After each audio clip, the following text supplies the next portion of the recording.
Hello, and welcome back to the pod show that you're listening to right now. It's Eat, Drink, and Be Scared, if you can believe it or not. I can't either. Today we're drinking juice, we're eating some corn dogs. On the day I didn't bring any chocolate milk, we're talking about kids. Right. And pets, and them being able to see ghosts. And spirits. And spirits and all that kind of good stuff. So, but Tanya had some interesting thoughts on this, so we'll let her lead off today. This is Tanya, by the way. Hi. We also have Bill and Tom. Yeah. And Hi, I'm Bill. And Bill. Danny. Ryan. Danny. Is joining Hi. us, special guest this evening. So I was just screwing around on Facebook, found some things, and it was... The article didn't really have anything to do with ghosts. It was just weird things that kids say that's unnerving. So there was a bunch of them that just were kind of like, yeah, whatever. But there was... Like what? I want to know, like what? Here's one. When our dog died, my 2-year-old son said all her thoughts left her body. Interesting. That isn't, like, deep. It is deep. And then another one is time real or just something we measure with a clock? That's nice, too. That's actually absolutely... Colden told me one time that I smell different when I'm awake. That's just creepy, though. Yeah. That's like... I don't Is like that because you fart in your sleep? Or is that because you stop farting when you sleep and just fart I don't all know, day? but he goes, you smell different when you're awake. I'm like, oh, this get the hell away from me. that would be... this is one of my favorite ones. Jake, who are you talking to? Myself. Well, what are you talking about? I don't know. I wasn't listening. So just a lot of them are just kind of silly things like that. But then there's a couple of them. Like this one was just interesting. When I was small, my grandfather, who I called Pop Pop, always promised to take me fishing. Things always came up, or I wasn't in town to go with him, and when he went. He died when I was 7, and I never had a chance to go fishing. I have a 3-year-old daughter now, and I've never spoken to her about my Pop Pop, and I've never talked about him in front of her. Once, she came running into the living room where I was sitting and said the following. Daddy, we have to go fishing. Why do we have to go fishing? Because Pop Pop says you have to take me. So, if she's never heard these words, where does she get the connection to put those things together? That just is... Well, maybe they overheard? Yeah, I was going to say, or someone else told them, hey, maybe grandma's still alive. I don't know. My mom died about 11 years ago, and my son was only like 1, not even. But I think it was maybe a couple years after that. He said a couple things, and I can't remember exactly what it was, but I remember distinctly feeling like very, I don't know, off-put it, because it was just so weird and random that he would bring up something that would just allude to my mother when he had really no concept of that. So, I mean, I don't know. It's just weird sometimes, the things that come out of kids' mouths and how it can hit you. Mm-hmm. So, This is the one that really just intrigued me. My 3-year-old nephew was at my cottage. He's asked me numerous times about the girl over there while pointing at one of the back bedrooms. I live alone, so I just dismiss it as really active imagination. Then some friends are visiting, and they have a daughter around the same age. Twice in one day, she asked about the pretty girl while pointing in the exact same location. Definitely caught me off guard, and I didn't know what to think. Then at Christmas, my family was over at my place, and my nephew points at a picture of my wife and asks if she's coming to visit us here, or does she just stay at the cottage where I live. My wife died 10 years ago.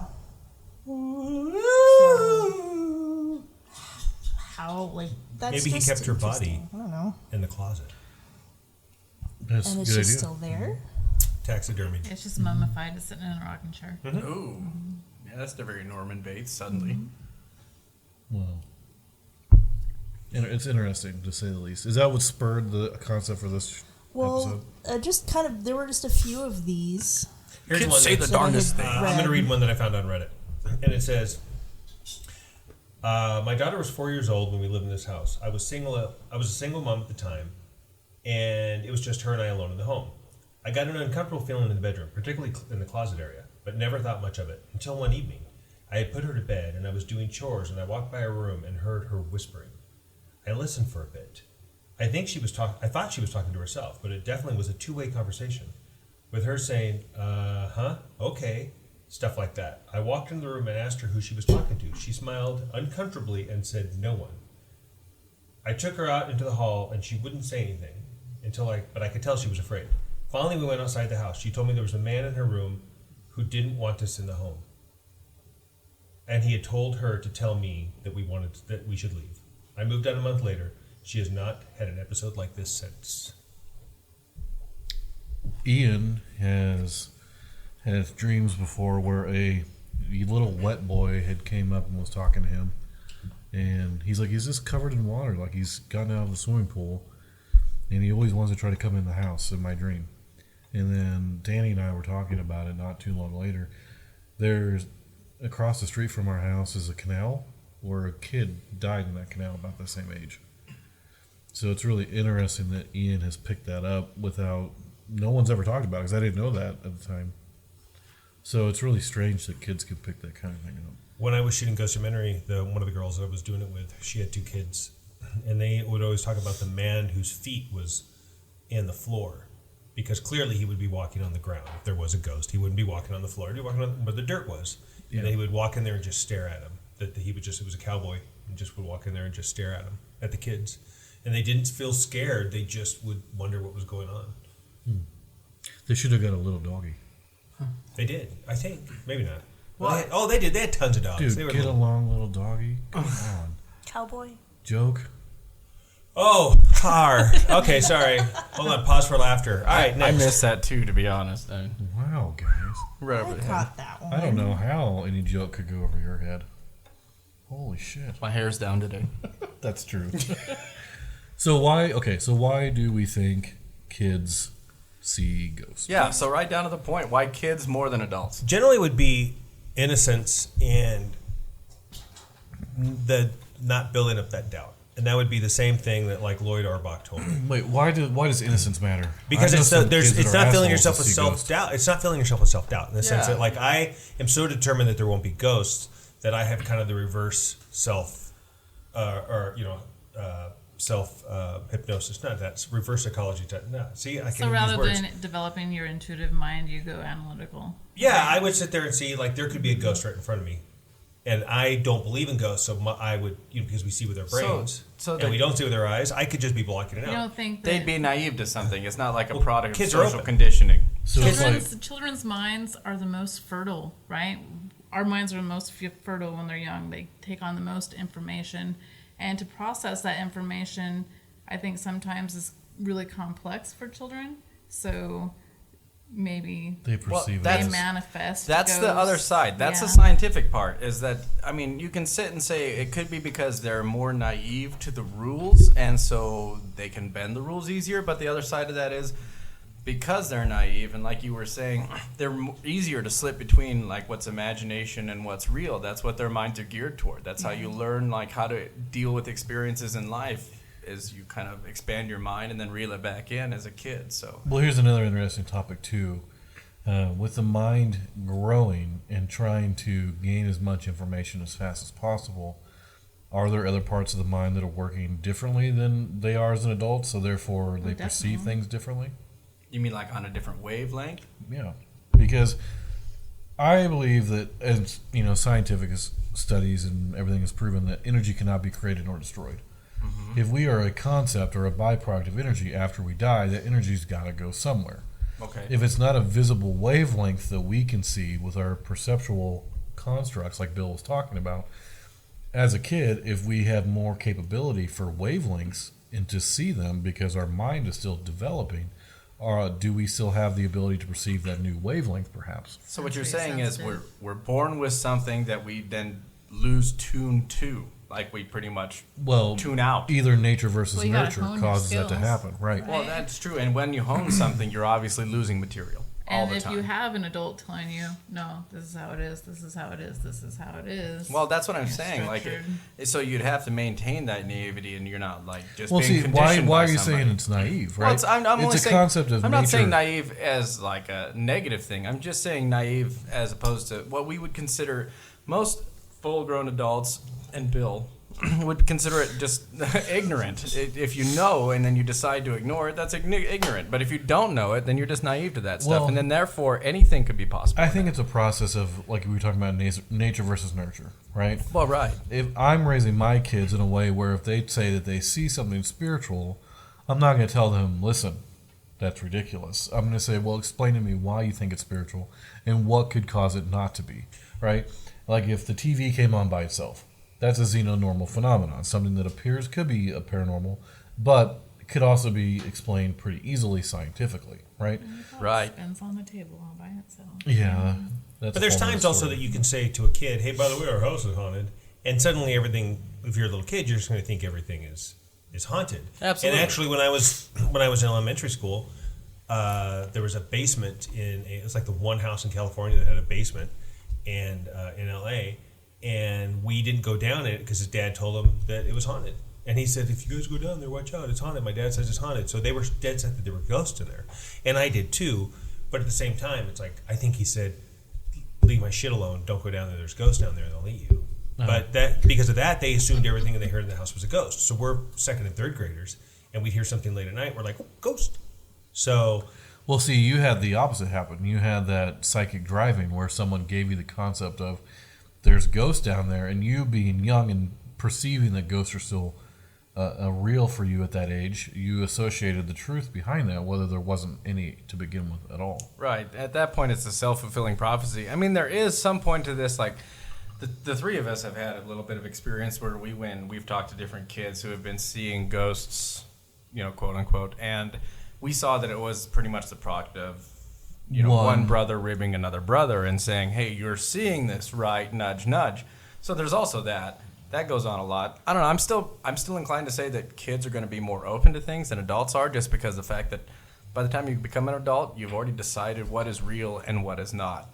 And just like anybody else, when you have a view on anything, be it religion or politics, or if that cat over in the corner is real or not, then, you're just going to stick to what explanation you have, because that's the hardest part as an adult, is if you start bending what you have accepted as true, then you actually have to question everything about your reality. Whereas a kid just has questions about reality to start with. Everything is a question. Well, there are also times, too, where you may have believed them as a kid, and then as you grow up, you realize that it may not be true, and then you have an experience, and all of a sudden you're like, holy crap. Right. All this stuff that I've thought was real actually is real, right? Indeed. So, for me, the concept of why kids see things that are more spiritual is the fact that their brains are still developing and the fact that they're more open to sensory phenomenon that we as adults, for whatever reason, are not capable of perceiving. So the veil's thinner for children, Yeah. essentially. okay, so I'm going to read this story, and then it's going to segue into another part of this. And first of all, I do want to, we didn't talk about what we were eating and drinking, did we? Yeah. Oh, well, we kind of did. We did with corn dogs? Yeah, we and touched juice? on the We corn did? dogs and I got to pay attention to this thing more. and the fact that I juice. don't And have chocolate milk, even though you Oh, guys yeah, all we are. give me Okay, shit. so- And I bought runts. Oh, I love banana runts are the best. Yeah. Okay, so They're anyway, so I'm going to read this other story, and it's going to segue into another I part that feel- we're going to talk about. This. Hold Leave it on. alone. I feel like they made one batch of runts one time, and that's what everyone is still eating. They're like chocolate gum in yeah, World War they're II. don't go We're just- bad. horrible. What? They don't go bad. They It's don't, just sugar. Well, they've got scale. like a layer of enamel on the What's the outside of them. the expiration date on that box of never? runts? And I feel it's a courtesy, really. I think they're just like they made something up so people feel good about it. But I don't think those expire. There isn't one. Is Best Buy. So there's no expiration. 3,000. September 2021. So that's 2 years from now. And you have no idea They're just how doing old that box is. for nutrition facts. A year from now. What? They're just doing that for the nutrition Yeah, they don't go facts. bad. Yeah, They don't go bad. Yes, Best Buy. You could still eat these in 20 years. All right, I'm going to read this story. Okay. It says, when I was a teenager, I used to babysit my cousin Elisa. She was little, maybe almost 2, maybe a little older, enough to say sentences. It's pretty well written. I like that so far. That could be a wide age. I'm giving her a bath before bed when she looks down the hallway and gets terrified. She starts to cry. At that moment, my aunt's Pomeranian starts to go nuts as well, barking and growling in the hallway.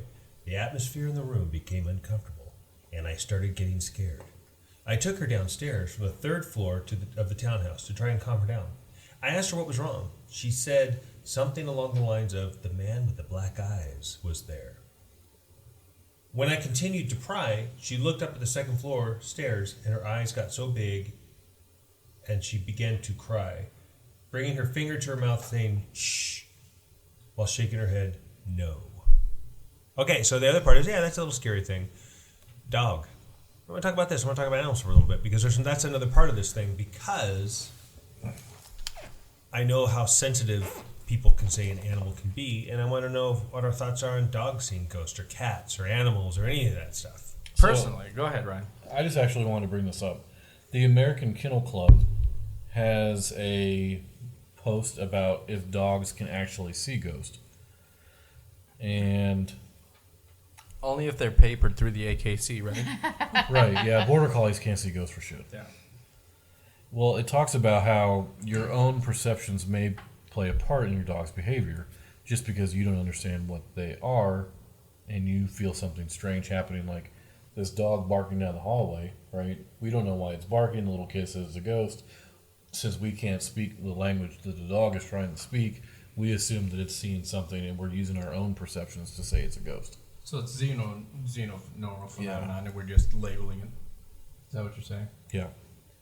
So here's something that says, if a dog is seen in a corner barking at something visible, could it be that he senses something out of the ordinary, or perhaps he stays close to an object that is associated with a deceased family member, whether it be a favorite chair or a side of the bed or whatever? This doctor, Dr. Birch, points out that when a dog barks at what appears to be nothing, an owner sometimes thinks it's because he's seen a ghost or something he can't. Well, basically what it's talking about is the dog has a sixth sense, and that sense is its ability to perceive things that are different than what we're perceiving because it feels different to the dog. Well, that's what I was going to say. So I was going to jump in and say, to me, this is the more scientific thing. I mean, like, when you talk about kids and ghosts, you're only talking about Human condition and behavior. feelings, conditioning, whatever. But when you start talking about animals, there's some science there. Like, they see in UV light that we don't see in. Well, and another thing is dogs can sense barometric pressure and they can smell disease and that kind of thing. Well, right. Their hearing, their sight, everything is elevated well beyond what we can do. And that's in another sense. thing. The dog could be barking at a change in pressure because it's bothering the dog, right? And since we can't see that, we think, oh shit, there's a ghost in that corner. When the dog's like, it's heavy in here, right? There's a Right. completely different situation. Well, and it's kind of funny that you were talking about the senses because, everybody relates to cats and then being able to sense death before it happens, after it happens. Well, and another Cats thing. being the harbinger of death. Well, right, and another thing that the cat got its personification as a familiar to witches too. So that already has an occult. Well, I mean, that all goes back to Egypt. Right. So, I mean, you were talking about death and cats, but I think, honestly, if I've had dogs and cats, and if I was going to think one of them was staring at something that made me think, what are you doing? It would be cats over dogs. I don't know about that. I mean, I know that cats can see in UV light, which is something that we can't Dogs see. can see in UV light as well. Well, right. But when it comes to cats and looking at things, they're already sketchy already. Like, I don't trust cats at all. Right. It's because cats are assholes, but Yeah, I agree. It's because they deal with ghosts all day. Just like Greg Kinnear in that movie. He was an asshole. Yeah, And he Dick was. Ricky Gervais. Now, here's the thing. I've had several different dogs, and I have lived in houses that have had a lot of strange things happen in them. Mm-hmm. And I don't know if it's because of change in pressure or a change in like the EMF field that they're feeling, but if I knew something strange was happening in that area and they acted weird, I wasn't saying, no, that's 100% proof, but it helped me realize, hey, maybe I'm not the only one that is sensing or feeling something from this area, right? So you're going to use the animal looking at something as corroborative evidence? Not necessarily. Just read their body language. Right, because you can tell if a dog is scared. Well, I understand that. I can totally sense that out of my dog. I mean, like, the total persona changes. So are you trying to say, though, that dogs do not see ghosts? Cats do not see ghosts, that it's something else? That it's just their nature? It's So just the here's weirdness about here's an how animal? I feel about ghosts. We have no scientific meter or scientific gauge. Or proof that ghosts exist, but anyway. Well, right. That's what I'm trying to get to. Science, for evidence to, right now, the theory, it's a theory of ghost. We have a lot of people who experience them, but we have no concrete evidence, which is what takes your evidence from your theory to evidence of proof, right? We don't have any of that. So everything that we have is conjecture, it's theory. So the things that we are using are the things that we have readily available to us, right? We have EMF detectors, we've got cameras, we've got UV light, right? We've got Dog body posture. right, and that's what I'm trying to say. Like that piece of equipment, just because it's alive, is not any less cooperative than an EMF detector. Actually, when you put it like that, I'm inclined to agree with you. Actually, I think I'd say that's more. Right, because it has the ability to use intelligence to reason what it's dealing with. Yeah, I'd be more inclined to pay attention to something that suddenly changed to something I didn't see. Right. I mean, you're Like, it's a let's say reaction. that your dog is walking in the hallway, and all of a sudden it stops and looks in the corner and is barking at something, and then you see it get kicked by something that's not there. Right? That's going to be more evidence to me than your EMF detector going beep, beep, beep, beep, beep, beep, beep, beep, beep. Right. Right? Because now you've got a living entity reacting to something that you can't see that it may or may not see. I have no idea. So, and then if you have multiple dogs acting the same way, right, that's also a big deal. Well, so we've talked about birds or dogs and cats, but I was going to say I think birds are ones that could probably sense ghosts and death. I don't know. I think birds do the same thing. I've been in houses where they have pet birds and they go off for weird random reasons, or they'll repeat things that haven't been said to them that were from a previous owner after years. Mm-hmm. I mean, like what, and it's been proven that birds have the neurotransmitters that we have. They can mourn things. I mean, they still feel, somewhat of an emotion. So that's all been proven. It's funny that you said that because I had a buddy of mine in high school who he had a parrot who, whenever his father wasn't by the parrot, it would cuss at him. That was just what they did, right? And he was like, "Fuck you," right? Well, his father died in the house of an aneurysm, right? They were all sitting around the bed. The bird was in the other room in his bedroom because he couldn't get the bed in, it was just in the other room. Well, all of a sudden, he passed away, and then you heard the bird go, "Fuck you," right? So they were like, "Oh, well, he left." Like, literally, he left his Walked body, by, yeah. and the bird saw him. So it's really interesting that you said that. Yeah. I mean, I feel like, dogs and cats are just what we relate to because they're the most common pets. Yeah. Dogs can sense death. So can cats, yeah. Cats, I think, can sense. It's been known like cats clearly know when somebody's dying. We had when I was married and my wife was pregnant. Our dog just knew she was pregnant and followed her everywhere. Followed her, just wouldn't leave her side. Yeah. They can sense those type of things for life clearly, or upon death. There's certain people that, like, a dog just starts howling because somebody just died. Yeah. Type thing, like in the house or like the person they love. Cats, you always hear about the cats that say, "Hey, I think I'm going to lay in your body until, you die because I know you're dying." Well, let me ask you this. I know that dogs can sense cadavers and they can do all sorts of types of search and rescue, but they also make dogs that can sniff out bombs, right? What are they smelling? Are they smelling the electromagnetic field? Are they smelling the current? Because if they are smelling EMF, then is it possible, if ghosts are a form of EMF, since we're using EMF detectors to detect them, is it possible for these dogs to smell these ghosts? I mean, how does that work? Well, I'm not a bomb doctor, but I'm going to say that it's the explosive that they're smelling. We have a friend that's taking their dog to a smell class right now. Like C4 versus It's basically any sort of chemical compound that they can, the way their noses are so sensitive that they can smell basically just the tiniest of compounds. And so they just train the dog to smell different types of compounds? And our Our friend, their gustins for smelling. They just smell it. The ghost. No, yeah. a friend of ours has his dog in smell training classes, and he's learning how to pick up on certain smells and find them. That's cool. It's just, they're just doing it for fun, but it's good activity and exercise for him, but it's... That sounds like the kind of dog you train. If it's just for fun, it's like he's training to make sure no one gets away from him out of his basement or something. Well, he's going to train it to smell people's weed because he lives in California. So he'll go to somebody's house and say, like, "Hey, find the weed," and he's going to go and have them do that. The cadaver dogs is different than a dog lying next to somebody and sensing their death.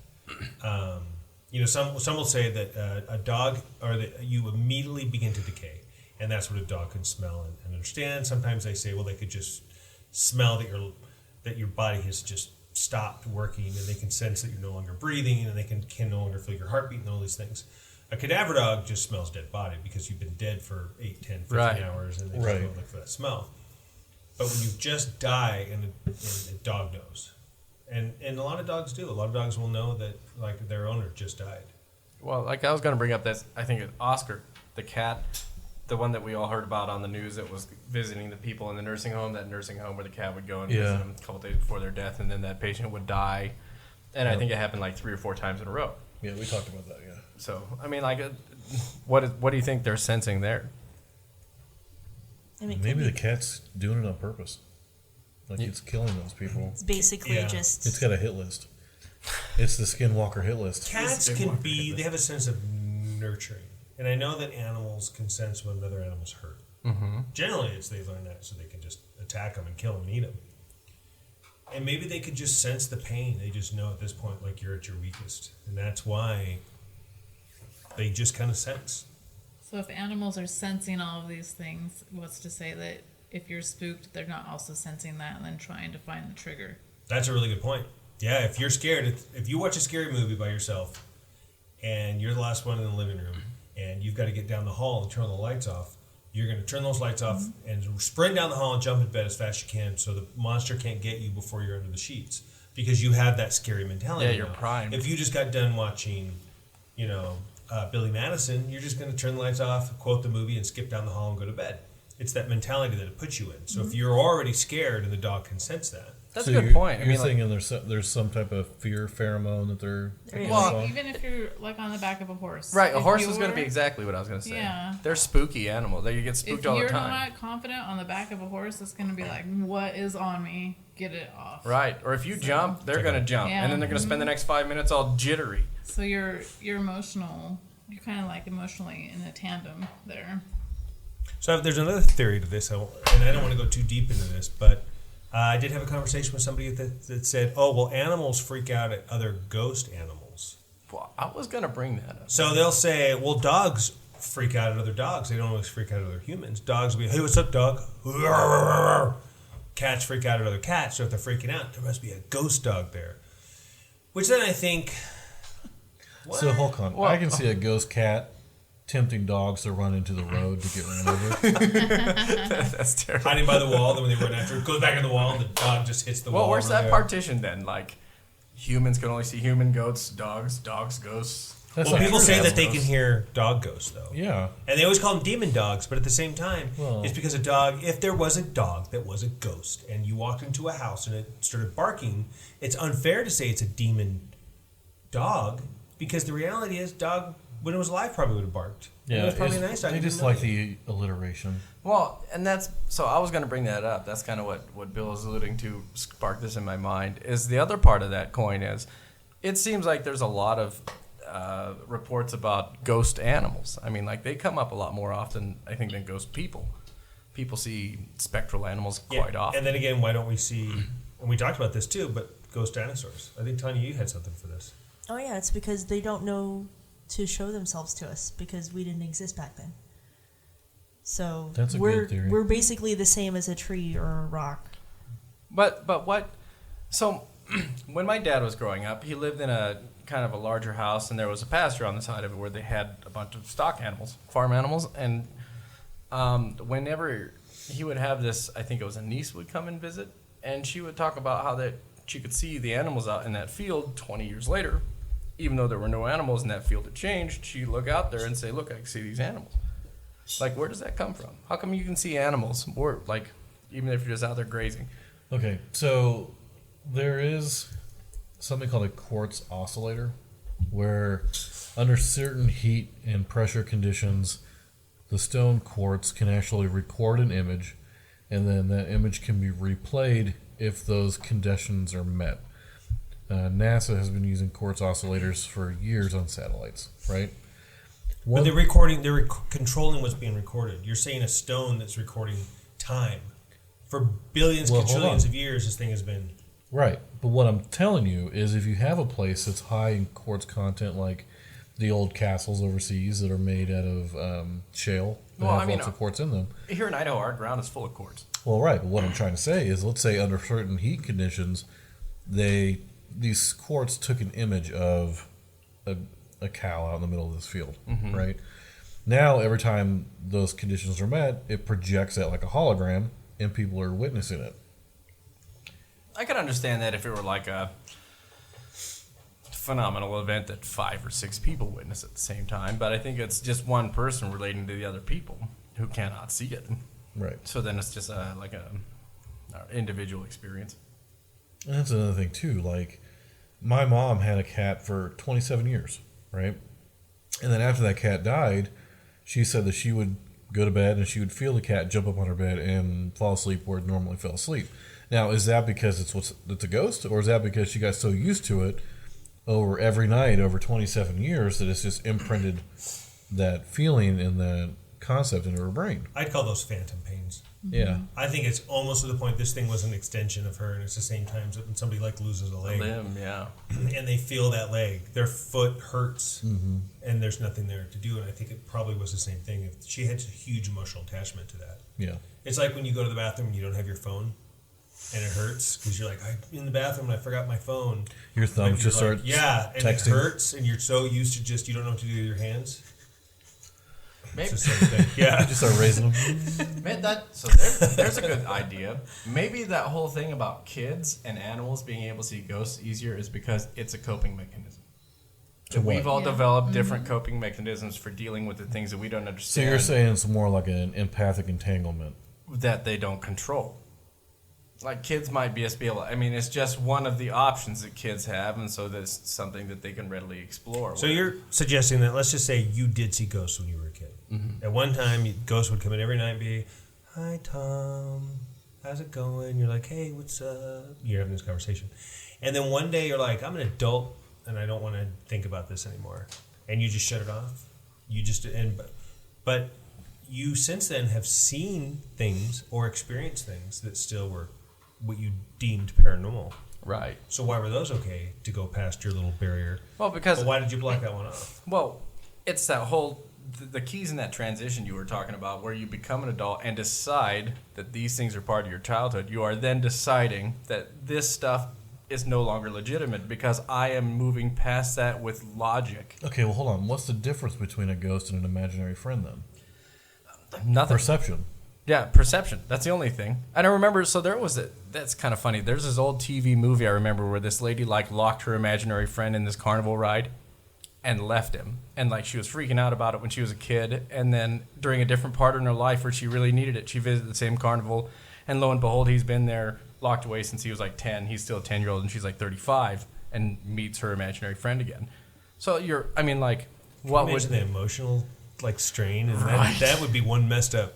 Yeah, I can't even remember. Hey, sorry, I this forgot movie you here. Like, no, it's cool. Let's just keep playing. Deo, I think it was called So, Deo. but with that also, it's like, does anybody? Do you So think anybody? my brother, Oh yeah. Well, I was just gonna real quick. Does anybody ever have an experience that you've ever talked to, where they said I had an imaginary friend, where they physically thought I had? I You had had? one, yeah. It was the It was a coolest one Bigfoot. ever. It was a His name Bigfoot. was Pete. And but you physically saw this person. You I felt they did, were standing yeah, and I next to you drew and pictures of him communicated? all the time. Okay, so what happened to them? He ran back to the woods. No, I grew up after an extended period of time. My parents would start telling me you have an overactive imagination. These See, things you don't were exist. conditioned Yes, I to take was. him out of your life. Yep, exactly. Did But- you? So at you any shut the time- door. Did you at any time ever try to introduce this person Oh, to yeah, your friend? mhm. Did any and were they in the same room at the same time? We're like, hey, we're all Kids here. Do you thought not I see was him? weird. I was epically weird. So Tanya's got really Ostracized. for this. well, it was kind of how he was talking to Tom about the seeing things and experiencing things. My brother, from a very, very young age, saw spirits, entities, somethings, all growing up. Like, all through high school, he had a couple of other friends that were very sensitive to things also. And then he hit a point in his adult life and said, I can't handle this anymore. I don't want this to keep happening. And it stopped. That's So it. He it's just has logic and control there. yeah, and he hasn't experienced anything since then. Like, I think he said that there might have been like a couple of very minor just things that he just sensed or felt, but not things that he actually saw or heard. like he used to have. And see, I'm the opposite. Like, as a kid, I don't remember. I didn't have any imaginary friends. I didn't see anything. But then I got in my car wreck, and that's when I started opening my mind up to the possibility of other things. And that's why I started investigating. And my sister, on the other hand, did exactly what your brother did. She saw all kinds of stuff growing up. And by the time that she was going into high school and trying to work and trying to go to school and trying to do sports, she didn't have time to, like... She was just shutting off some of the noise. Yeah. Right. You tune some of it out because you have a life to deal with. I think that's totally legitimate. It just seems like a natural progression. And then part of the problem that you look at, and it makes it really easy to write kids out of that, is there's a lot of this done just for recognition. So one of the things I was looking at was it was a psychological evaluation of an 8-year-old who had been seeing ghosts pretty much nightly until he was 10. And the parents had pretty much just kind of wrote it off as, maybe it's something you saw on TV or something that's scaring you. So the psychiatrist pretty much turned around and decided that he was having hallucinatory episodes, and it was pretty much brought on by stress, and advised the parents to not fight in front of the child so much because it's causing him to lash out. That was a psychiatric evaluation. That's perfect, because that's the segue to what I was looking for into stuff like tulpas and thought forms, like with the Bell Witch. Mm-hmm. The Bell Witch was about a woman, or actually a young girl, who was going through puberty, who no one knew at the time that she was getting very, very, horribly abused, right? And all they knew was there was this ghost that all of a sudden appeared out of nowhere and was beating the shit out of the father. Had no idea why. Was scratching him, biting him, pushing him, doing all this stuff. Comes to find out, it was because he was abusing this girl, and through some sort of psychic or some sort of energetic concept, she made something to basically protect her from what was happening. So she astrally projected that on Yeah, there. which is Right. the form. That's where tulpas come from. The Buddhists believe in tulpas as a construct very, very strongly. They get a bunch of them together and they all pray for a guardian to protect the temple, and it makes this entity. Well, there you go. How many entities of history are based completely on anger and vengeance? Or how many are just concept in general? Protection. Yeah. Well, perfect example is like the Philip concept, or the ghost story that you told, where everyone started seeing it, right? Where you have intent plus energy equals manifestation, right? Mm-hmm. If we make up a ghost story and we tell 10 other people, listen, this is what we're getting, and all of a sudden they start trying to communicate with this fake ghost and start getting information that we made up, is it because they're really good guessers, or is there something going on with that? Right. Or it's like your story, Bill, where you told this ghost story 15 years ago, and now when you come back, everyone knows about it, and it's a legitimate shit, right? Is it because it's actually there and people are believing it, or is it somehow brought itself into fruition? Willed into existence. Which I guess can go to, if you want to see it, you're gonna see a thing. And I do want to go back to the ghost hunt that the three of us went on that one time, where going back to the kids, there was a family that was splitting up, and they were the father moved out, they couldn't afford, he had to move back in, he started living in the basement. Yeah, perfect example. And then suddenly it all started off with one of the little kids saying, I saw this guy, and he was standing by the barn, by this old truck, and then we went ahead and kind of talked to these kids, and the other kid says he sees it, and then we said hey, you guys sit over here and just see if you can make the ghost come back. And we set a little recorder there, and we found out just the older kids going, hey, look over there, there's a ghost. And the little kid says, I don't see it. And he goes, no, look right there. And he goes, oh yeah, I see it. Really just being kind of told that this is what you're going to see, and believes it. Side note, we did go to where we thought where the ghost was supposed to be seen, and my camera started freaking out. We couldn't record in that spot. Couldn't take photos or nothing. It was very strange. So even though we did have a situation where we saw one kid telling the other when there's a ghost, and the other kid looking at his older brother going, well, there's got to be. If you see a ghost, then I got to see a ghost. And we're going to tell mom and dad we saw a ghost. And even the dad who didn't want to move out, now he says he sees a ghost because here's my in. I can stay now. I don't want this family to break up. Yeah, but that's that classic example of family turmoil where it could just be a ploy for attention. There's always that. I mean, and that happens quite often with kids. They do that with just about every other thing you can think of. So paranormal is just another avenue. You know, kids say weird things. My daughter one time, she just was sitting there eating her lunch, and she said, "My lunch is gone." And I said, "Where'd your lunch go?" And she goes, "I don't know. It's gone. I can't find it." I assume she ate it. She starts looking all over for it, and then she walks up and she says, "I think it's on the roof." And I thought, that's the math you did, that you got from A to B, from A to having a lunch to B it being gone. It's on the roof. And I still make fun of her for that story. And it's a funny story, but it's like kids' minds, like, where did that logic come from? Where'd you go from my sandwich is gone, it must be on the roof? But she had this look on her face like, "Dad, I got it. I figured it out.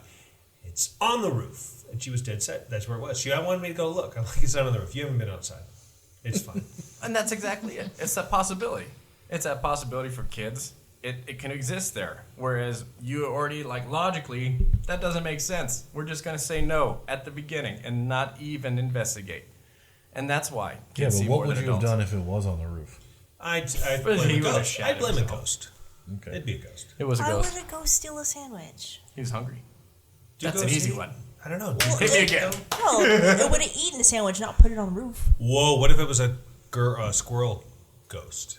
And that's the other thing, hoarding? squirrels be ghosts. Yeah. The other thing is they say Doesn't ghosts stick sound around nice because to me. they don't know to go into the light. What animal's going to know to go into the light? In fact, most of them will run. Unless it's a deer, it'll just stand and stare. But beyond that, most animals wouldn't go in the light. So you think everything would be. A ghost. Yeah. Is there an afterlife for animals? Or is Yeah, it like all that dogs go to Buddhist? heaven. All dogs. Come on, Obviously, a man. whole movie about it. So does that mean there's dinosaurs in heaven? Of course. That must be a big heaven. Think Well, about all why- the dinosaurs. Why wouldn't heaven? Why would heaven have boundaries? Like one giant electrical fence? No, like a red velvet rope. No, you're out. So, like the whales and They have to go through the goldfish. gates like everyone else. That's true. They all And Like, live if is you're there dead, is there like a heaven giant- ocean? a giant like fishbowl in the sky. and then because you're already dead, you don't need to breathe anymore. Is it just a bunch of wells lying on Whales. the beach? Or do they just like float and fly around? What if we're under? What if it's underwater? What if we're underwater? And it's backwards. Well, Yeah. it'd be like ether, right? Wouldn't they just be able to swim wherever they wanted to? True. Or maybe they don't. Maybe they Would don't. they even have a physical body? Well, no, but they'd still be the image, the ghost of it, right? If we don't have a physical body in heaven, do we just float? Are we There's just the thing. blobs? Are they going to have an Are you image just a in heaven, blob? or Yeah. are they just going to come down as an image representative of something we can recognize? Well, then it When your wouldn't soul be. isn't contained in your body, is it still the shape of your body? Well, yeah, because if you whatever you die in, that's what you wear forever.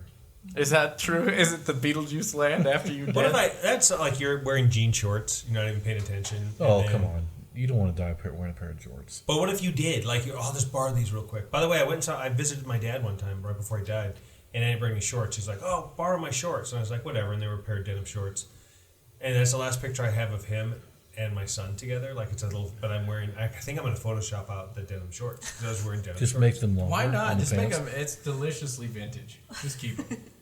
No, they're bad. I think I need to Are they Photoshop the frayed at shorts the out. edges? What's that? Are the edges frayed? Were they Yes. cut off? No. They were ass-like No, cut-offs. they, Don't They lie. were bobbed. They weren't cut-offs. They weren't. I have a cut-offs? lot of pictures of me as a kid in the '80s. wearing Pockets are cut hanging off. out. Yeah, those I'm proud of. Hot like pants. you are really one jump shot away from seeing my balls in these shorts, so I feel okay about those. When I had the other ones on, I was a full-grown adult, and that's fine. And I hope there's no jorts in heaven, but There are no jorts in heaven. Yeah. That sounds like what's a that? great movie. I would watch that movie. Would you? No jorts in heaven? Absolutely. Some guy walks up and he's wearing a pair of jorts. Like, no, you're gone. I just sent him straight to hell. Go get in the line over there. The guys in the Crocs, go get over that line. They put all the jorts wearing guys in one area and then short people in there for their hell. Oh, there you go. Yeah. Recycling. Yeah. So I don't think we have a conclusion of this yet. I think we're just. I think we've said some really good stuff. I don't know. I think But I I don't think think animals can anyone see has- ghosts. I do too. You think what? I think animals can see ghosts. I don't know about kids, but I think animals. I think knowing Can that sense kids say something. the weirdest things, but when they come up and say something that doesn't make sense, the man who this, the woman who that, Okay. The Grandpa more this and information that. Okay, they hold have- on. that's the stuff Let that me you tell go. you. This Well, is, that's pretty let cool. me tell you a story. Colden was about 7 years old when this happened, and we were at Walmart, and he kept looking at this lady down the hall, like down the aisle, And I'm like, what are you doing? Because he was like staring at this woman. And as this woman starts to walk by us, he stops her and says, you have a woman standing behind you. And the woman kind of looked at him a little strange, and she's like, oh yeah, she's got long hair and blue eyes, and she has a birthmark right here. And the woman lost it. Started crying, started freaking out, like in the middle of Walmart, which I guess isn't out of the ordinary.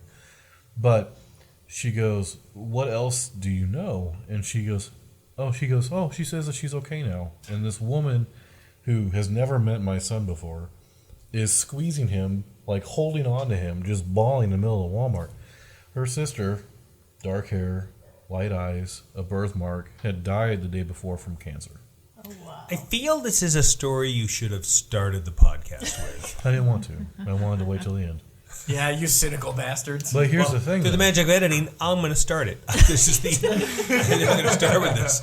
But he's done that more than once.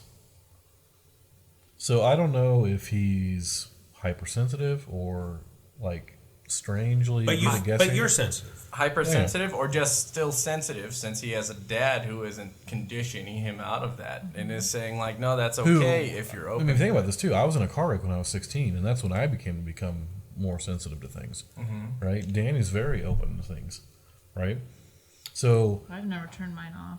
right, and that's what I'm saying. Like we come from when it comes to these kids, we're not going to be like, listen, don't do that. You're full of crap. But I did say, maybe we should learn how to handle this without, making people look crazy in Walmart. So That's- If you're shopping at Walmart, you're already crazy. Yeah, so, that's true. I mean, seriously, come on. I don't think you discourage it. I think it's a very interesting thing because there probably have been people in time that have been super sensitive and were forced to shut it off. So, real quick, I want to touch something really on the very end of this. What do you think about emotional and spiritual empathy, which is where you could feel something that someone else is feeling? Because I know kids do that very easily. Oh, kids are Like empathetic. animals. Just And naturally, animals, yeah. too. And animals are empathetic. Right? So do you absolutely. think there's a correlation between empathy and... So, I mean, like, my personal opinion about ghosts is that they're here because of emotions. Like, super strong emotions is what keeps that energy here. And so Right. that would make sense. Empathy would be the very tool you would use to pick that up. And, I mean, like you were talking about the subtle changes in pressure and things like that the animals can pick up on. I think that absolutely they can pick up on subtle changes in emotion. I mean, you see that all the time in your household pets.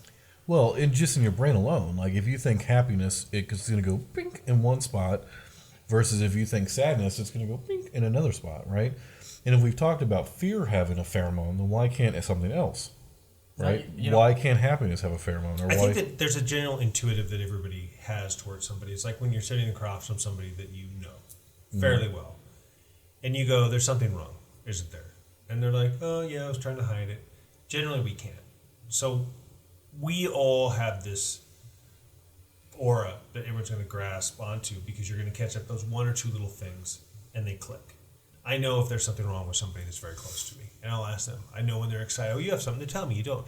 I do. I've been trying to hold this in. You can tell when something's bothering them, when they're too deep in their head, when they're sad, when they're. You can always tell where somebody's at. So I think that that's the same thing with everybody.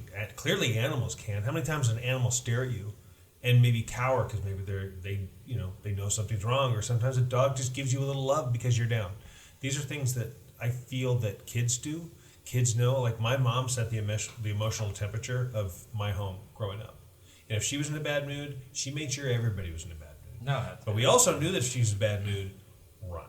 And it was the little things that we knew. You catch those one or two little things, and you're like, oh, I know what's going on. Bye, I'm going to go to a friend's house. See you later. And then you run off. Well, it's Master of reading body language. Yeah. Being able to feel those emotions and anything, it kind of like you were saying, where it isn't where. Like, there's that saying where you could cut the tension with a knife. Like, that's obviously not something you see, but it's just, I've been in those situations where you walk in on something and you're just like, oh damn, like you feel that energy in the room, and it hits you and you start feeling it. So permeating. I think, I don't know if it is a chemical that gets released from the parties and it gets picked up by you, and it triggers something in your brain there are that makes hormones that that come happen. out. I mean, there's serotonin and there's all sorts of hormones that get floated, but I think that they also get released into the environment around you. I mean, I would love to see an experiment because, I mean, dogs, just for one, they remember your faces and they know their owners to such an extent that I bet that you could see that in their brainwave patterns. Oh. And if you were to take a dog whose owner had died and put pictures of their owner up in front of their faces, I bet you would see a similar response in their brainwaves. And then if you took and studied that dog during those times where it was sitting and randomly barking in the living room or next to where his owner or whatever was on the couch, I wonder if you'd get that same response.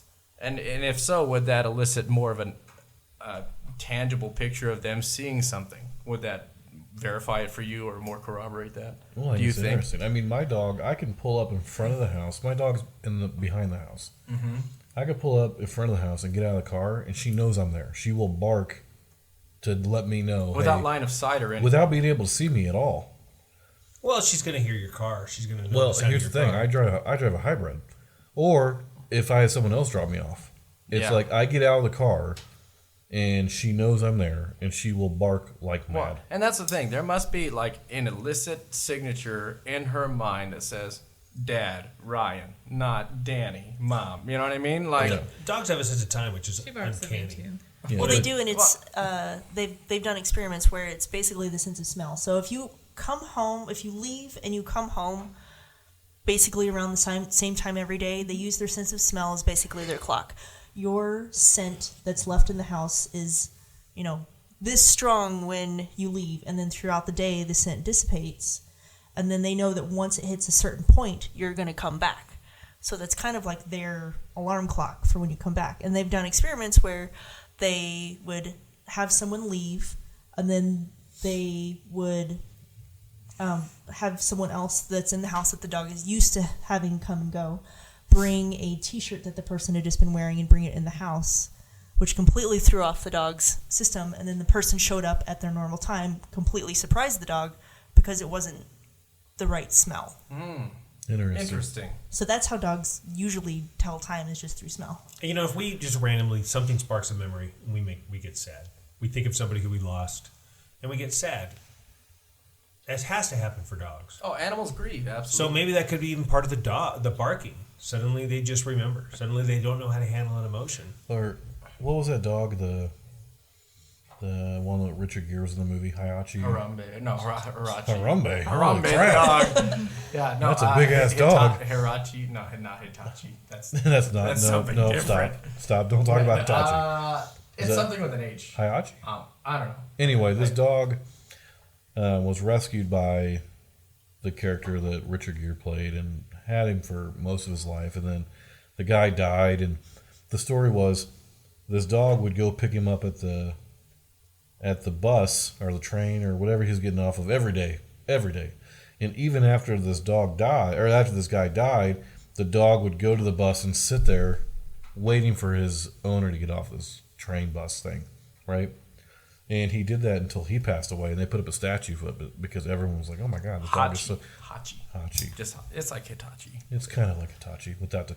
One's Well, they man's have- best friend, one's somebody else's. They best have friend. videos of that happening with kids. Like the dog knows, all right, the kids are going to be here soon, so it sits there and waits for the school bus to come. Right, it's the same Absolutely. concept, yeah. My mom's dog did the same thing. Couldn't bother my dad. Stand by the front door forever. Oh, when one of my dogs died, we got her cremated, put her ashes up on the mantle, and for the next probably week or so, our other dog would just sit in the living room and just stare at the mantle at her box of ashes. Like she comprehended exactly what was in there, Yeah.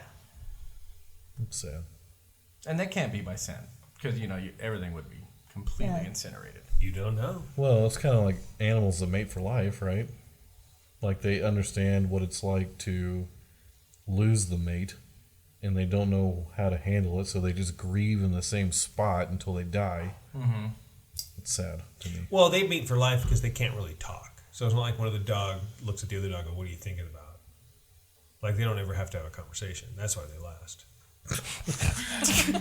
They're saying there's no divorce rate among There's no choosing which ospreys. restaurant to eat at. And it's not like one of the dogs are like, "Hey, we're gonna go down and sniff some butts over at the junkyard. The other dog doesn't go, oh, well, let me get ready. They both just go. That's why those relationships last. That's why you have like ducks that last forever because they don't have to change clothes. And one of them's like, do I look fat? No, you look great. Let's go. And they fly off happily ever after. That's my thought. I could be wrong. And I got a question for Ryan. Ryan, you're from the Nolans area. yeah, There's a whole host of different animals down there. Are there? That must be related to supernatural, or at least, witchcraft.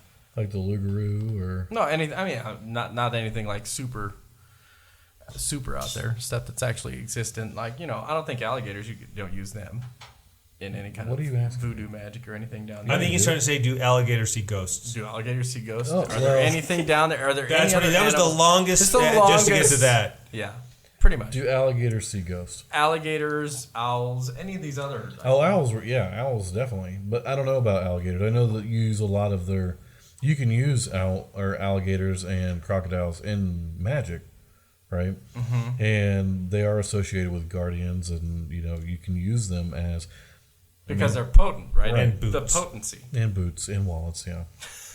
But there are Potent wallets. they have been trained to guard property like dogs, right? Well, but that's because they'll attack everything. So if I said, guard this, and if you try to go near it, they're going to attack you. You can't say, wow, Bill trained that. He trained that alligator to But guard his beer. I know people that they have an alligator trained well enough that'll sit by him on the porch. What? Yeah. I would not risk it. There's no way. Well, if you get it as a baby and you let it grow up to be a big one, that's how it works. But why would it not eat you and still want to eat other people? How does it just designate? Well, I didn't say it eats other people. I just said it.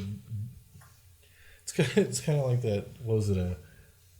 It's a fake story about a woman who trained squirrels to bite her ex-boyfriends on the face.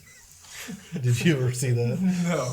Apparently, the whole story was she trained squirrels. She was an animal trainer that trained squirrels to attack a picture of him. So when they saw him, they went crazy, started biting him. It's a completely bullshit story, but it was funny to think about. That is funny. So Well, All right. we could condition one of our pets to come back, I think. I don't know. I mean, I don't know if alligators see ghosts. Well, I feel that we've talked more about. I mean, I think it was a really good start with the kids and that whole thing. I think the animal thing is more fascinating and left with a lot more answers. Yeah, I think there's more answers in the animals than the kids. The question thing, we just kind of like, hey, I don't know, kids are just kind of dumb. Maybe they see ghosts. But I think the animal thing was kind of interesting. I kind of like that. Me too. Talk on that. So with that, I think we're gonna close this out. Yeah, I mean, what do you If think? anybody does have any theories on this, they should message us on our Facebook page Or creepy stories about what their kids have or our seen. website Yes. or our Instagram or via Smoke Signal. Right. However you can find us. Yep. Like Eat, Drink, and Be Scary. Let us know. Also, other stuff you want to talk about also.